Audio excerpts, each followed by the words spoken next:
All right, Katie Jones is back, everyone. I'm back! Wow, okay. Was that too loud? Just pierced our eardrums. Did my microphone peak? It did peak, but hopefully people didn't have this too loud, or maybe that's going to be their boost in the morning. Warning, Katie is overly excited. Please turn your earbuds down. So yeah, as you know, last episode, Ivana and I hosted because Katie was feeling kind of down and not feeling herself, and she said the show must go on, basically, and we went on, and Ivana really was asking about you to make sure, okay, and I was concerned as well. So we're gonna talk about this. Actually, this episode is gonna be themed about feeling like you're not enough in today's world, because I'm sure a lot of us have been through that. But I just want to give you that moment to kind of talk about where you're at, and to our listeners that were concerned. Oh, well, I'm very happy to be back. It's definitely disappointing to miss any episode, especially when we have a guest host, especially someone as wonderful as Ivana. So thank you for keeping my wonderful husband company. And I definitely cannot wait to record again with you because you are a bright energy.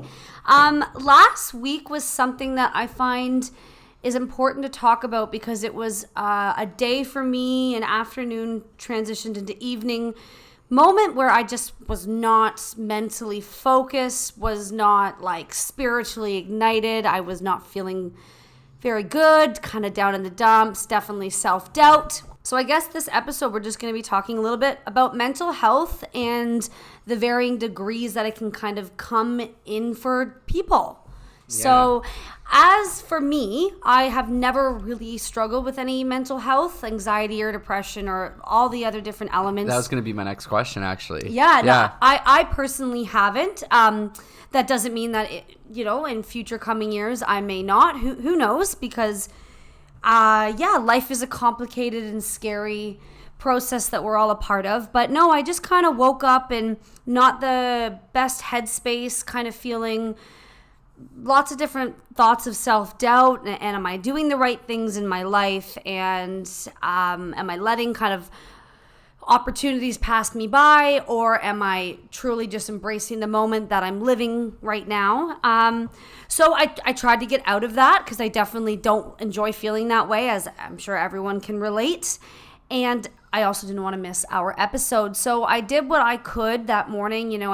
I woke up, made a big healthy breakfast, took myself to the gym, and nothing was working. And I think that's what was making me feel even worse because, we all kind of know, we've learned our bodies and our minds over the years that what we may need to get ourselves out of a funk, or what we may need to do to refocus, recenter, and what I usually go to, which is exercise, or not all the time. Let's just be clear on that one. Stop. No, but I mean exercise, like a big healthy smoothie breakfast, getting outside. Not to mention we are in summer 2019, so naturally you get like vitamin C on your skin when you go outside. It's not like it's cold, depressing February. But yeah, nothing was working.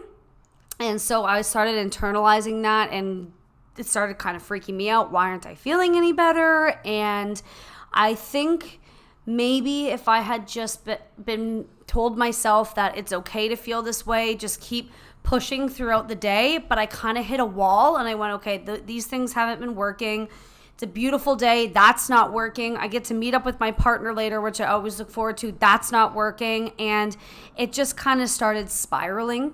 Mm-hmm. So to anybody that's listening, I'm sure we've all felt this way at times. I mean, especially in our age group, us being millennials in our 20s, there's a lot of pressure that's put on us through social media, through parents, through peers, self-pressure, that sometimes it's almost like becomes too much. And then other times you go, I look forward to all the obstacles that are coming, and I welcome them, and I'm ready. And then other times you just think it's too much. I'm not going to be able to do it all or be successful in my future. So you're not alone if you have a bad morning and you just can't seem to shake it. Well, I want to start off by saying thank you for sharing that, because I do think that it takes someone that's brave to be able to share that. I know you and I have personally talked about, there are a lot of people out there that share their struggles every day, and it probably helps a lot of people. But I think you and I are similar where if we're having the good moments, we're sharing it all. And this would be a different episode that we do want to do in the future, but just to touch on it, but when we're struggling, we sometimes don't want to share that. And I think a lot of people can relate with what you just said.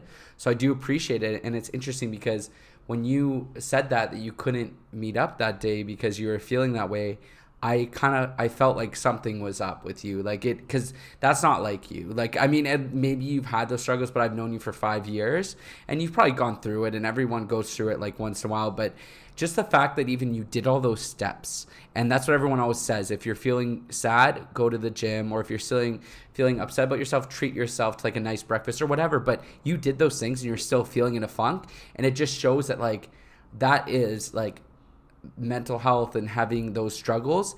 It's brain chemistry, really. Like, you know, going to the gym, yeah, maybe it can help a little bit, release some endorphins, but at the end of the day, it's like you said spiral effect. I've heard about this before. It's a snowball effect where one thought, one negative thing starts going into a snowball, and imagine it going down a hill and picking up speed and collecting more snow, and it gets bigger and bigger and bigger. And I think that that's probably what was happening with you that day. And, you know, I told you, I said, let me know, like, if there's anything I can do to help, or I think I said, is there anything I can do? And you're just like, no, I'm going to spend time with my mom later today. I'm going to talk with her and see how things are. And you just needed space to figure it out, right? Absolutely. And you know what? There is nothing wrong with recognizing what you think you may need or who you may need to speak with. And I would have loved to have seen you. But again, when we get together, this is something we're both very passionate about. And it is a job to us. I mean, to produce great content and things that we want to talk about and people want to hear. So I definitely didn't want to be a distraction to that afternoon. And it's also important to people that are listening to surround yourself with understanding friends, because that really helped. You know, you could have came at me about, you know, this is a responsibility and all of those different approaches, but you understood and you allowed me, and I feel fantastic. I needed that. I've spent the last couple days just focusing on myself and, you know, my relationship and just my house and work and my animals, and just kind of refocusing. And I'm going to a hot yoga class later this evening, you know, so it's okay to have those feelings, and mine thankfully was just for that day. But for anyone that's struggling, that, you know, you may be months in or years in, or you've had a very tough week, we hear you. Yeah. It's interesting because, by the way, just on a lighter note, both of us are not drinking right now. I have a dentist appointment right after this, and Katie has hot yoga. So we're taking a break from the beers. We're growing up. I've got my lemon water, which is my favorite thing ever. I wanted to say that one of the things that you mentioned there was the self-pressure. And I want to touch on this because as much as we get pressure, obviously, from maybe sometimes parents or from a job or from people close to us, I really feel like a lot of the times when we feel these ways, it's pressure that we put on ourselves. Yeah. Jinx. Yeah, no, absolutely. I think that obviously our parents and our peers, not everyone, because we don't know people's backgrounds necessarily, but hopefully the people in your lives just want the best for you. Yeah. But that doesn't mean that we don't internalize it thinking, you know, if I don't get that job, my parents will be disappointed. Well, maybe there are certain parents that will be, but I also feel like there's probably a lot of parents or friends or aunts and uncles, whatever, that just want you to be happy and healthy. But we think, no, that's not what they want. They see me and my future a certain way. You know, yeah, my parents may want me to have kids if that's what I want, but they probably want me to have kids at a certain age. That's interesting. You know, at a certain time in my life, maybe in a certain house, you know. So yeah, we do put it on ourselves, but I mean, I think we'd be crazy to not admit that we get that feeling from just kind of, you know, instinct. Yeah, you do. You do feel like you get a bit of instinct, but I think also sometimes we try to read between the lines. And I agree with what you said. I feel like our parents overall just want us to be happy and healthy. That's the main thing. But I've been through this too, where you feel as though maybe they have certain expectations and you're not meeting them. And I went through a time where, like, literally, I was telling you before we recorded the episode, where I, you know, would spend a night hanging out with my parents, and I'd leave and I'd drive from their place, and I would just start crying. literally like a couple months ago, and you said, was that during you're in school? And at first I didn't think it was, but then I realized it was while I was in school. And I was just thinking that they didn't say anything. Like when we're hanging out, there wasn't any implication that they weren't proud of me. It's just I got in my head and thought, I'm not where I want to be right now in life. So there's no way that they can be proud if I'm not proud. If I'm not proud, like how can they be proud? Like, I would love to send my mom to go to a spa day or a massage, but it's like I'm working part-time and all of my money's basically going towards my credit card bill. And then I'm also in school, so there's costs related to that and driving out to school every day. And I just felt as though like I wanted to be at a certain point at this age, I felt, where I could be, self-sufficient, have my own place while also being able to support my parents if they need anything. Not to say they've asked for anything, but just if they needed anything. And I felt like I'm not at that point. And I literally started crying in my car, like sobbing on the way home. And,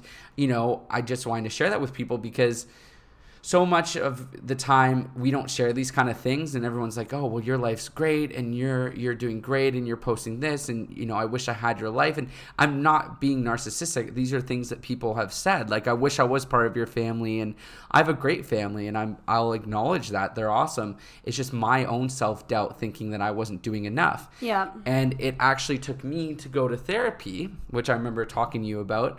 I decided, since my work benefits covered it, that I was going to go to therapy a couple sessions. And it was a cognitive behavioral therapy. So what does that mean, Ryan? So the way that I understand it, and any psychology students out there, or any people that are in this field, correct me if I'm wrong.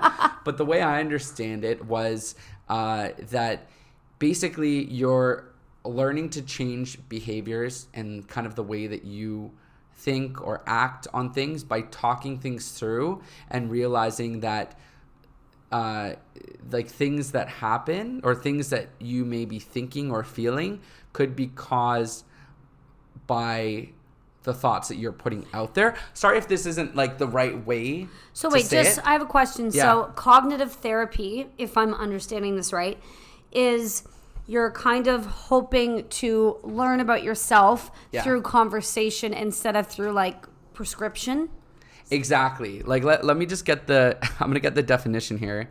Cognitive behavioral therapy is a psychosocial intervention that aims to improve mental health. CBT focuses on challenging and changing unhelpful cognitive distortions in behavior, improving emotional regulation, and the development of personal coping strategy that target solving current problems. Webster.co.uk. No, that's from Wikipedia.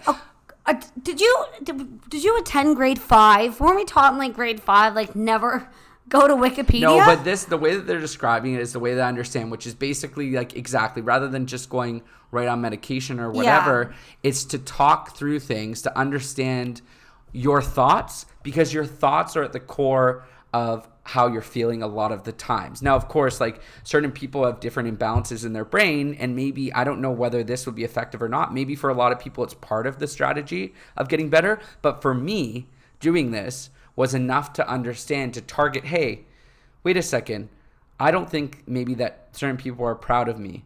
And then as I talk it through with the therapist, I realized, wait a second, like my parents said that they were proud of me the other day. Okay, well, I feel like I'm not at the career that I want to be at right now. This was, a couple months ago. And then wait a second, as I talk it through with the therapist, I realized that I'm not at that career, but I'm going to school to be in that career. Exactly. And it just I haven't finished it. And now I have an awesome internship and everything. Everything's looking great. So I went to 3 sessions with this therapist. And by the end of it, even he was like, you know what? If you want to keep coming, you can keep coming. But I feel like we've accomplished a lot here. Yeah, you definitely. Okay, so I want to tap into this conversation of therapy a little bit because I have never gone. But I have known many people that have, whether they've been going steadily for years or someone like yourself that said they really benefited from the 3 sessions and felt as though that they could take what they've learned from that, apply it, and move forward confidently. So yeah, I mean, I am definitely a conversationalist. I have been since I was little. So I am absolutely open to sitting with a professional, discussing my past, my goals, my future, them, bringing out other conversations within me. But what I want to ask you is, how did you find the specific therapy you went to? I mean, if somebody is listening to us right now going, I've considered the option of therapy, do you know the best way to kind of figure out what therapy would work for them? Well, I was just going to say, for you, if you want to see someone, I know a guy. I know a place, that helps me. But the way that I found it is there's so many resources available now online that I think I literally Googled psychologists. And you can search like social workers and other things too. But like I searched psychologists. And the different schools of psychology, I feel it would be helpful because, I mean, there are certain ways, that's not a good way of putting it, because certain different types of psychology are going to differ from others, right? And not all are going to work for different types of people. Well, I feel like people have like different focuses and maybe they did research on certain things. So I think I searched psychologists in Toronto, and you can search even in whatever area. I want to say the website was Psychology Today. Let me try searching and see if it comes up. You'd think we'd be prepared. You'd think we would, right? There's just a lot of www. Let me just see. Also, just quick note, we are recording this afternoon where it all started. Well, it all started at Humber Journalism North Campus, but our podcast started in this very apartment. Remember when you made us get all the pizza and we recorded and we didn't use any of it? Don't make me crave pizza again. I know, because it's right there, but you have to go to the dentist. Yeah, true. And maybe after. No. Okay, so yeah, it was Psychology Today, and it's interesting. You can type in your postal code, and you can pick like insurance plans that may be covered. You can pick issues. So there's ADHD, addiction, anger management, anxiety, child or adolescent depression, eating disorders, relationship issues, and then there's more. Sexuality you can pick. You can pick to show only women. So like, for example, like the person that I chose, he had a bio, and it talked about all the different things that he's focused on, and he had experience dealing with like even the LGBTQ community, which stood out to me because I am gay.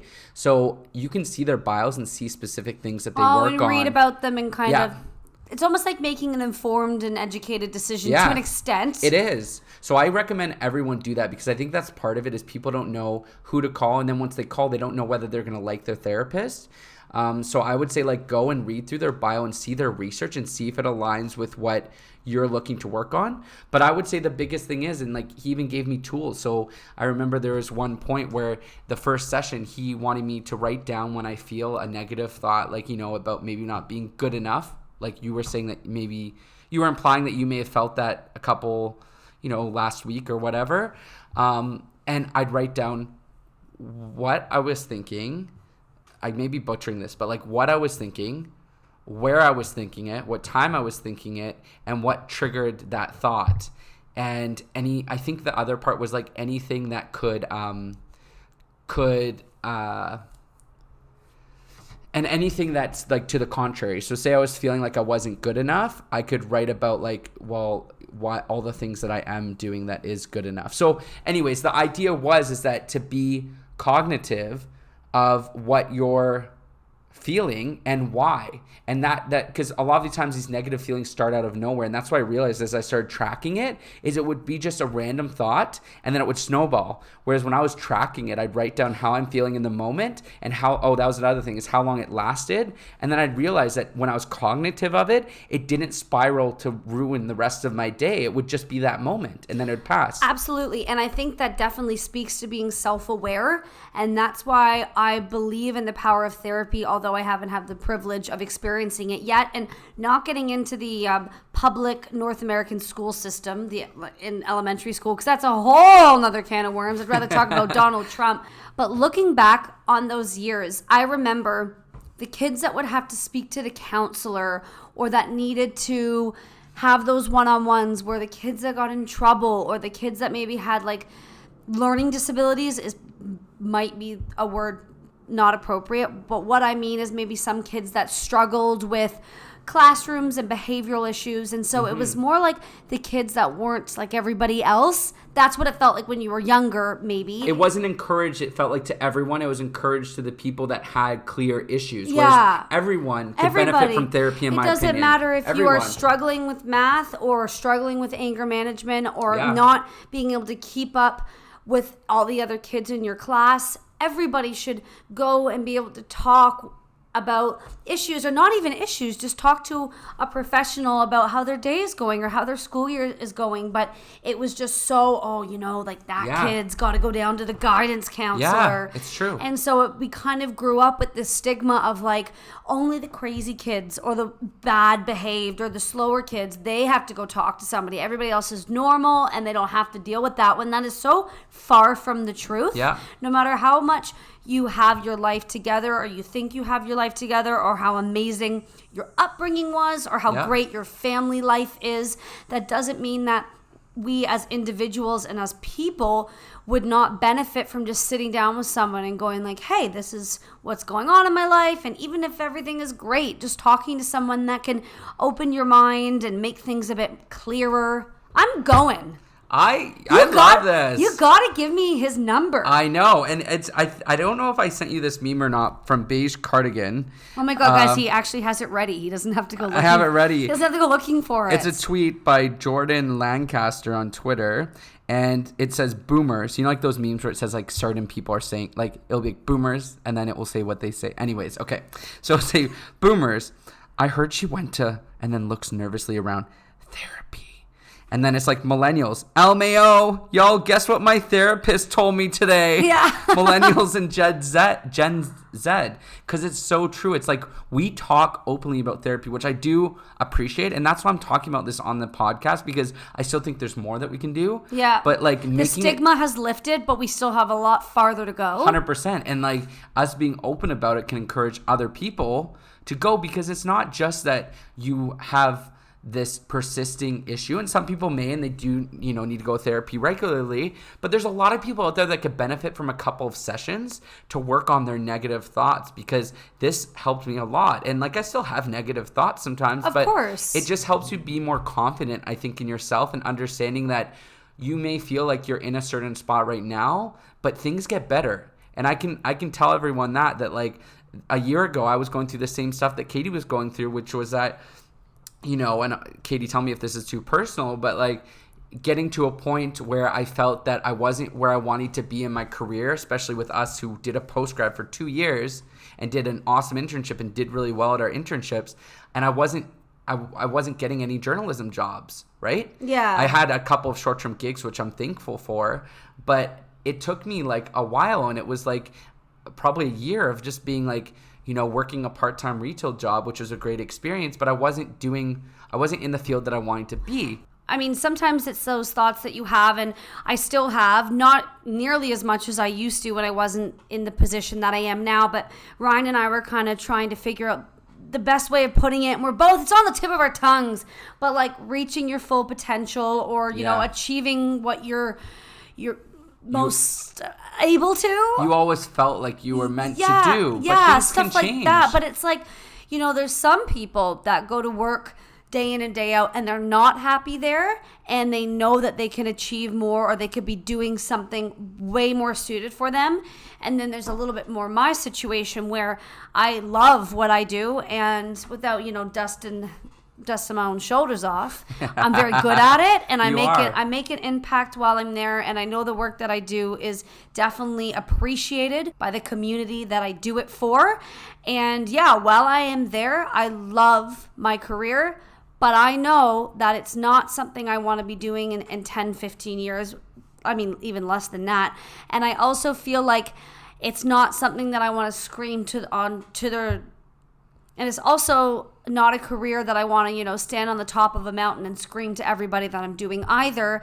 And some of us do live our dream jobs and some of us don't, but that doesn't mean that we should stop trying. And I think that can be hopefully helpful to anyone that's listening that maybe has that education, or maybe is currently enrolled in school and doubting the decision that they've made. that, you know, life doesn't, if it plateaus, that doesn't mean it has to stay there. Life is going to dip down and up and stay and go backwards many times. You know, it is a roller coaster, and it is a book with lots of chapters. And what I'm trying to tell myself is, okay, I am now ready for the next step in my life, in my career. Let's high five to that. Instead of our cheersing, because we're growing adults. So it was very helpful to sit with my own thoughts over the last week and kind of reassess what I want to do in terms of approaching my future, what I need to do. Ryan said it was interesting. I don't mean to misquote you, but something along the lines of sit down and try to figure out what you want to do and the steps that you need to take that'll get you there. Yeah. And I think that's a lot of times what we have to do, and not even necessarily pertaining to careers, but I mean just, okay, I want to, you know, move out of this apartment and buy a house. Yeah. What do I need to do? What money do I need to save, and be realistic? Or, you know, I'd like to lose this amount of weight. Don't just say I want to lose weight. I'm going to start eating healthy. Sit down, come up with a plan. Yeah. And I mean, planning and executing is always going to take you farther than just thoughts, right? Yeah. But this episode is just kind of talking to, if you are down in the dumps or suffer from mental health, maybe on a regular basis, like you're not alone. We have wonderful systems in place now, such as Bell Let's Talk. I know you're a fan of that, aren't you? Yeah, I think that they have a lot of great mental health initiatives that they take part in, not only on that day, but throughout the year. I feel bad. Ryan's going to have to do quite a bit of editing because I've been getting so much sleep that I'm tripping over my words. I also think I've just missed the podcast. So I'm like, brrr. What do you mean you've missed the podcast? Because I didn't record last week, so I've just missed it. Oh, you missed me. Yeah, so I'm tripping over myself trying to get my point across. I want to say that before we wrap things up, that I'm glad that we shared this today, because I think that it was very real. And we're real every week, but I think this is real beyond just the fun stuff. And I think it's very relatable to a lot of people out there that may be right now, even if they're in the career that they always wanted, they may still not be happy. They may not like their coworkers, or they may have realized it's not the job for them. And it's okay. But it's like I said to you, is that taking those first steps and realizing that you are ready for a change, which now it sounds like that's what you've realized. Once you realize that, all it takes is taking the next steps of what you need to get there, because then, you know what? The job offers may start coming in, or it may be that you want to go back to school and you get accepted to a program, and that's the way in through an internship. But once you take that step, that's when you're going to feel a lot better. And you may go through some times where you're feeling down, but I can say from personal experience, a year ago to now, I'm so much happier now. Even my mom said with, like, you know, these things that are coming in about, you know, job offers that I've had to turn down because I've already accepted my internship for this fall. My mom even said, clearly you're in the right career, because now I finally found what I enjoy doing. And I know I'm not like in the career yet. I've been in school, but I've been, you know, liking my classes and liking what we've been doing. But people in the industry are also appreciating that and offering me opportunities, which feels amazing. And it doesn't mean that I can't still, you know, interview people or do this podcast or do that, which makes me happy as well, because I'm like you. I also love this stuff, right? Talking together and having listeners that give us great feedback. You're in a beautiful castle with all these open doors. Yeah. And the other thing that I just want to touch on before we're done is that I think on Instagram, all of us, including myself, post the picture perfect version of what's going on. And there's been times where I've posted an Instagram post and, you know, the caption's perfect, the photo's perfect, everything's great. But maybe I just post that because I wanted the affirmation of the likes and the comments, and I'm actually going through like a time where I'm not as happy, right? And I think that that's hit me before, when I'm scrolling through my Instagram feed and everyone seems to be doing great things or better things or whatever. And you just got to remember that you get in the comparisons. They're only posting the best moments of what's going on, and you have to remember that they may too be struggling with some stuff. So if you feel like you're struggling, you're not alone. And when you get into comparing yourself to other people, just take a step back and realize the things that you're proud of. And if you need to make a change, what are the steps to get there? Because it may not happen overnight. But the minute you take that step to realize that I'm ready to make a change in your life, whether it's career or whether it's your dating life or whether it's your own mental health, maybe the first step is seeing a therapist and working on yourself. I think that then everything will start to come together and you'll feel a lot better. Take the necessary steps to seize the day. Carpe diem. My mom wants to get that tattooed on her foot. Are you going to get it tattooed as well? I'm going to get Andy tattooed on the bottom of my foot, the Toy Story reference. Oh, I see. Even though I just drew a heart on the bottom of my foot because I'm 5. But so if you ever go missing, we'll have to look for that tattoo on your foot? Exactly. That would be the identifier? Well, 'cause that's my dad's name, right? Oh, so you're getting your dad's name tattooed on your foot. Yeah, because Buddy. I know. Yeah. No, I know, but I didn't know you were relating it back to your dad. I love Toy Story. I get the reference. Guys, I missed you last week. I'm happy to be back. And Ivana, I will see you soon. Yeah, Ivana wants to record an episode with the 3 of us, so let us know what you guys think of the last episode. Thank you, Katie, for opening up. I do appreciate that. As well. I know you're going through some struggles, and I think that our listeners will really appreciate this because a lot of them may be currently in this moment or have been in this moment or may in the future be in a moment of self-doubt and doubting your self-worth and just feeling like you're not good enough. And I just want to let everyone out there know that you're all good enough. You'll all find your passion and purpose. It just takes you to step out of whatever you're doing that's making you upset and think about what do you need to do to get to a point where you can feel like you have purpose? Because that's what it comes down to, is feeling like you have purpose in this world. Absolutely. Right? So yeah, we love you. And love you guys. We'll hear you next week. We'll hear them. We can't see them. Well, but do we hear them? No, or do we just talk You'll hear to us them? next week. All right. Bye. Bye. Oh, also, wait, before we go, don't... Katie's giving me the eyes like social media up. Bump. Social media. Don't forget to follow us at Is This Adulthood on Instagram and at ITA_podcast on Twitter. My Instagram is KTEE Jones and my Twitter is 01KatieJones. Yeah, your tweets are pretty entertaining. And my Instagram is at Ryan Durgy and my Twitter's the same. All right, listen to us in 2 weeks. Oh yeah. Bye. Bye.